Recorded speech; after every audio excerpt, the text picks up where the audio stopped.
Think the most dangerous thing in the world right now is a couple of North Korean nukes sitting on a launch pad? Well, you're being a bit naive. David E. Sanger, a veteran reporter from the New York Times, reveals exactly how modern warfare is being played out in his book, The Perfect Weapon. He basically says that nuclear weapons are like old-school antiques now. Think about it. The moment a nuke is launched, every satellite in the world sees it. Sure, it causes massive destruction, but the other side will just blow you up right back. That's mutual assured destruction. Everyone dies, and nobody wins. That's why modern war has shifted to cyber weapons. This is the real, perfect crime. It's invisible, intangible, and incredibly hard to trace. Sanger uncovers a pretty ridiculous detail. Those high-ranking officials at the Pentagon, who usually look so tough in their uniforms, were actually so terrified behind the scenes that they made a wild suggestion to the president. They said, "If someone hacks our power grid and causes a nationwide blackout, we should reserve the right to retaliate with nuclear weapons." Just listen to that. That kind of insane logic shows just how helpless a superpower like the US feels against technology. They're so desperate they have to fall back on physical weapons. The dark irony here is that Americans always pride themselves on being a tech superpower, but Sanger points out that the more advanced you are, the more vulnerable you become. America is covered in sensors, everything from your smart AC at home to the floodgates of a massive dam is connected to the internet. Countries like Russia, China, or North Korea only need to find one zero-day exploit, a hidden flaw nobody knows about, and they can slip into your house without anyone noticing. Right now, the US is like a wealthy kid wearing head-to-toe designer clothes who has no idea how to fight, walking straight into a slum full of thieves. The author basically mocks this, saying that American arrogance is exactly their fatal flaw. They think they're the masters of the internet, but in reality, they're the world's biggest and most vulnerable target. If you want to know why a line of code is more powerful than a nuclear bomb, you won't want to miss what's coming up next. Before we dive in, just a quick disclaimer. This video is for commentary, analysis, and personal interpretation of the book's content. It is not a substitute for the original work, and I highly encourage you to go out and support the official release. Chapter 1. Operation Olympic Games, Stuxnet. How the US literally taught the world how to hack and sabotage. The US is basically the founding father of cyber warfare. Long before the headlines we see today, the US and Israel teamed up to cripple an Iranian nuclear plant. We're not talking about some recent bombing in 2025. This happened back in 2009 and 2010. The book spills some seriously juicy details about how it all went down, and it's pretty mind-blowing. Part 1. In a cyber attack, human nature is the biggest exploit. So, the US wanted to hack into this Iranian nuclear facility. Most people think hacking is just clicking a few buttons on a keyboard, but the Natanz plant was air-gapped. This means their computers weren't connected to the outside world at all. So, how do you get in? According to the book, American agents used an old-school but incredibly effective psychological trick. Instead of breaking in, they went to places where Iranian scientists hung out, like nearby cafes or parking lots, and accidentally dropped a few rigged USB drives. Human beings are curious by nature. When a scientist or engineer finds a USB drive, they don't usually think, "Oh, this is a virus." They think, "I wonder what's on here." As soon as one employee plugged that drive into an internal computer, the digital Trojan horse was inside the gates. It just goes to show, no matter how high your firewall is, it can't stop a curious human. Part 2. The Kiss of Death. A Siemens system hallucination. Once inside, how did Stuxnet actually destroy the centrifuges? This is what Sanger calls the kiss of death. Stuxnet didn't just start breaking things immediately. It was actually quite polite. It sat quietly inside the Siemens controllers, the hardware that runs the machines, and just watched the normal patterns of how the centrifuges worked. Then it basically recorded that normal data and played it back on a loop to the engineers in the control room. While the engineers were staring at their screens thinking everything was perfect, the virus blew the kiss of death. It suddenly ordered the centrifuges to spin at extreme speeds until the bearings couldn't take it, and then it would slam on the brakes. Physically, those machines were performing a dance of death, vibrating, exploding, and self-destructing. The craziest part? Even as the basement was filled with wreckage, the monitors in the control room were still showing status normal. It's the ultimate cyber weapon, making you watch yourself die without even knowing it's happening. Part 3. Stuxnet's Great Escape. But then one day, Stuxnet leaked onto the global internet. If the factory was air-gapped, how did it get out? The book explains a pretty ridiculous reason. An Iranian engineer reportedly took his infected laptop home. Once he connected to his home internet, the code, which was designed to spread like a plague, started self-replicating the second it saw a network. Just like that, a virus meant only for a basement in Natanz was out in the wild for the whole world to see. The US government originally wanted to deny everything, but when global cybersecurity firms found this incredibly complex, precision-targeted code, complete with state-level digital signatures, the cat was out of the bag. The leak was a huge embarrassment for the White House, and it officially signaled to the world, the cyber arms race has no turning back. The author reminds us that while technology is meant to improve our lives, connecting all our critical infrastructure to the web means handing over a piece of our national security to the digital world. If someone can remotely control your power, water, or transport, war is no longer just on the front lines. It's in your kitchen, your commute, and your doctor's office. Chapter 2. Iran's Overachiever Counterattack. In the last chapter, we talked about how the US and Israel teamed up to wreck Iran's nuclear plant, but the Iranians aren't stupid. They realized pretty quickly, if you're going to use ones and zeros to bomb us, we can do the exact same thing to you. Chapter 2 is all about this silent revenge and how it brought the war right to America's doorstep. Retaliation 1. The New York Dam Scare. The first case sounds almost like a joke, but it's actually terrifying. In 2013, the FBI discovered that a group of hackers linked to the Iranian government had successfully taken control of a small dam in New York called the Bowman Avenue Dam. This place is so tiny that most New Yorkers don't even know it exists. So, why did hackers pick it? Well, they were just scanning the internet for unprotected industrial control systems, and they happened to stumble upon this not so important but actually kind of important dam. Now, infrastructure like this is supposed to be isolated from the public internet. So, how did they get in? The investigation found that the real vulnerability wasn't the tech, it was the people and the management. To make maintenance easier, someone had connected the system to the web for remote monitoring. Others used simple passwords, and some just never bothered to update the software. They didn't even realize their system was open for business to the entire world. The Iranians found the controls for the dam's gates. If they wanted to, they could have opened the gates at any time and flooded the surrounding area. Luckily, the dam was actually under repair at the time, and the gates were manually locked shut. This was a massive wake-up call for the White House.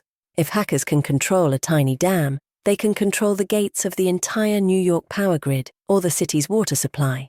This test run showed Americans that their everyday infrastructure was basically defenseless. Retaliation 2. The Massacre at Saudi Aramco. If the dam was a rehearsal, the attack on Saudi Aramco was the real-deal massacre. In 2012, Iranian hackers launched an attack codenamed Shamoon. One morning, employees at Saudi Aramco, one of the most valuable companies in the world, found their computers paralyzed. The screens were replaced by a single image, a burning American flag. This virus wasn't there to steal data, it was there for extermination. It tore through the company's network, wiping hard drives clean. Within hours, over 30,000 computers were turned into expensive paperweights. The company was forced back into the Stone Age, using typewriters and hand-written faxes. They even had to buy gas for their citizens with huge stacks of literal cash because their accounting systems were totally fried. This attack proved that a cyber weapon could set a petroleum kingdom back by decades in a single afternoon. Retaliation 3. Wall Street's digital earthquake. Finally, the fire reached Wall Street. To get back at the US for economic sanctions, Iran launched a massive Distributed Denial of Service, DDoS, attack against major U.S. banks, including J.P. Morgan, Wells Fargo, and Bank of America. Banking sites wouldn't open, customers couldn't log in, and transactions just stopped. For regular people, it felt like their bank had just disappeared. It was like a digital earthquake. The hackers used thousands of hijacked computers to flood bank websites with so much traffic that everything just crashed. When you can't log into your e-banking or check your balance, panic starts to spread. Even though no money was stolen, the damage to public trust was the real hit. The US government was stumped because fighting this kind of low-tech, high-volume attack is actually harder than intercepting a missile. It proved that cyber warfare doesn't have to be military versus military. It can target your wallet, your economy, and your trust in society. You don't need to blow up a bank. You just need to make it unusable for a few days to trigger a crisis. The takeaway. The author points out that this new type of conflict is a nightmare for democratic societies. We value transparency, openness, and connectivity, but those strengths are also our biggest weaknesses. The more open a society is, the more systems it has. The more systems, the more surface area there is to attack. A cyber attack doesn't even need to destroy a system to be successful. It just needs to destroy your trust in that system. Sanger also notes a grim reality.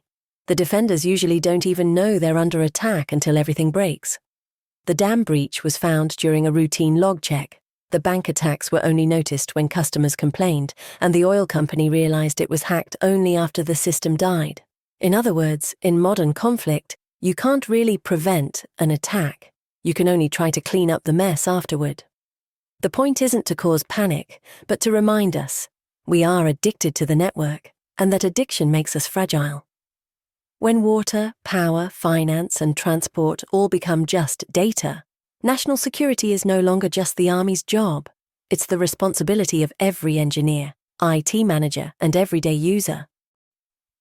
Chapter 3. Edward Snowden, a lens into the world's most powerful intel agency. In Chapter 3, the author shifts the focus from country versus country cyber warfare to how intelligence actually flows into the heart of power.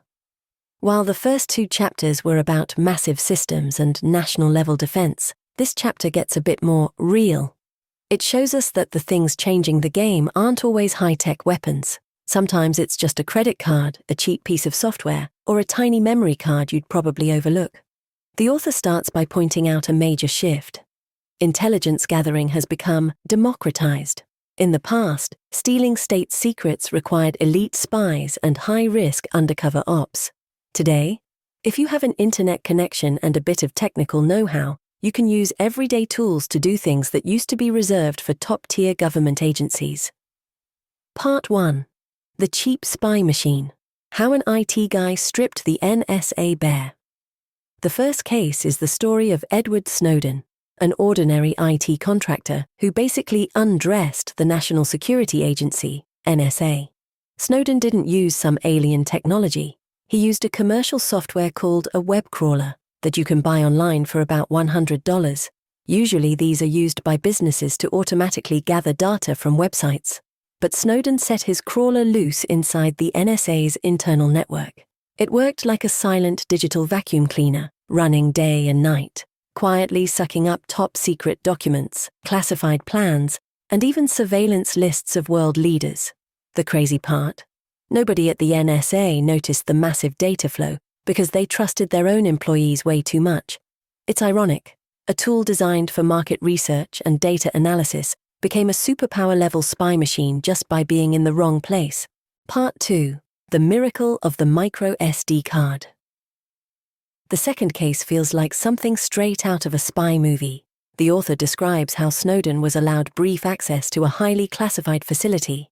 In just a few minutes, he managed to shrink millions of documents down to a few micro SD cards, each about the size of a sugar cube. He smuggled them out by hiding them in a Rubik's Cube, or even in his socks. The NSA spends hundreds of millions of dollars every year on security checks, yet they lost to a memory card that costs less than a lunch. Within minutes, Snowden copied the keys to the kingdom and walked out without a trace. No alarms, no hack records, no digital footprints. All the firewalls in the world were useless because the enemy didn't break in through the network. He walked in through the front door. It proves that the most expensive defenses can be defeated by the cheapest storage devices. Part 3. The truth behind PRISM. Privacy is dead. Then there's the case that changed everything. PRISM. The author describes PRISM as a storm that completely flipped our understanding of privacy. It wasn't a hacking tool. It was a backdoor agreement set up by the NSA.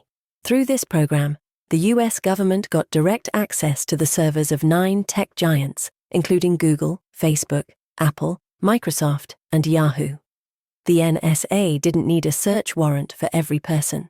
They could just grab emails, chat logs, photos, and video calls whenever they wanted. The book highlights the dark irony here. These tech companies always brag about how much they protect your privacy, but behind the scenes, they made a deal with the government due to legal pressure or patriotism. For the NSA, PRISM was a massive harvest, turning the daily lives of everyone on Earth into a searchable database. Snowden's leak ripped off the mask, showing that in the age of national security, personal privacy basically doesn't exist. You think that private talk with your partner is a secret? Well, the NSA probably has a backup. Conclusion: is privacy still a thing? By the end of Chapter 3, the author leaves us with a deep question. In a world where information is everywhere, does privacy even exist anymore?